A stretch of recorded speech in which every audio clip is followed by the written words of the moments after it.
నమస్కారం. పాలే కడుపుకి పట్టడన్నం పెట్టడమే నా సిద్ధాంతమన్న నందమూరి తారక రామారావు గారి ఆలోచనలు ఆశయాలలోనే భాగంగానే తెలుగుదేశం పార్టీ గతంలో 2014 నుంచి 19 వరకు ఉన్నప్పుడు అన్నా క్యాంటీన్లను ఏర్పాటు చేస్తే జగన్మోహన్ రెడ్డి గారి ప్రభుత్వం పేదలకు పొట్ట నింపేటువంటి ఈ కార్యక్రమాన్ని రద్దు చేసింది. మళ్ళీ అధికారంలోకి వచ్చిన వెంటనే ఆగస్టు 15 నుంచి అన్నా క్యాంటీన్లని దశల వారీగా ప్రారంభించుకుంటూ వస్తున్నాం. ఈరోజు అనంతపురం పట్టణంలో 3 అన్నా క్యాంటీన్లని ప్రారంభించడం జరుగుతోంది.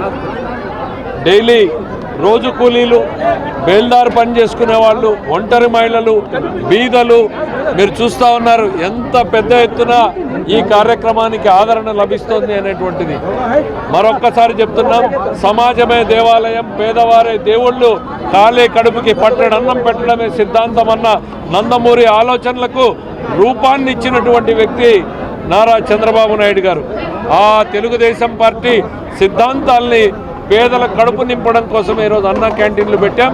రాష్ట్ర వ్యాప్తంగా కూడా ఈ క్యాంటీన్లని దశల వారీగా విస్తరిస్తుపోతున్నాం. నాణ్యమైనటువంటి భోజనం ఈరోజు అక్షయ పాత్ర సంస్థ ద్వారా పెడుతున్నటువంటిది. నాణ్యమైనటువంటి భోజనాన్ని సాధారణమైనటువంటి సామాన్యుడికి కూడా అందించేటువంటి ఈ కార్యక్రమంలో ప్రతి ఒక్కరూ పాలు పంచుకోవాలని మనస్ఫూర్తిగా కోరుతున్నాను.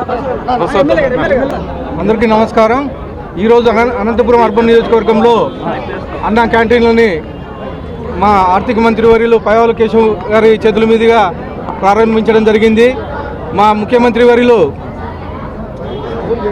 ప్రమాణ స్వీకారం చేసిన మొదటి రోజునే అన్నా క్యాంటీన్ల మీద సంతకం పెట్టడం జరిగింది. దానిలో భాగంగానే ఇచ్చిన మాట ఏదైతే ఉందో దాన్ని నెరవేర్చారని చెప్పేసి తెలియజేస్తూ ప్రతి ఒక్క పేద కార్మికులైతే ప్రతి ఒక్క పేద ప్రజలు దీన్ని వినియోగించుకోవాలని చెప్పేసి కోరుతా ఉన్నాను.